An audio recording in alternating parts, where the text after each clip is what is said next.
Welcome to OG Marketing. It's Brandon. I'm here with Pat. And one of the big L words in real estate is location, location. Location. Absolutely, Brandon. Here we are. Perfect example. South Fairmount. It's a neighborhood in Cincinnati. The city's right there. Bad Hill. None of these houses appreciate in value.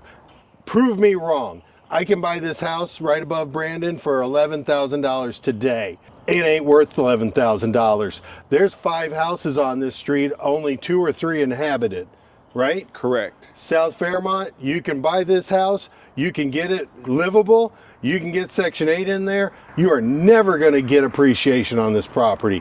What's interesting is there is sewer on this street. Yep. There's water.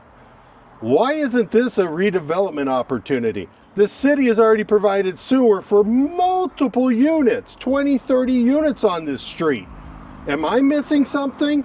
Somebody, if you've got an idea how to turn an opportunity like this into cash, you give me a like. Give Brandon a like. You tell us. Location, location, location.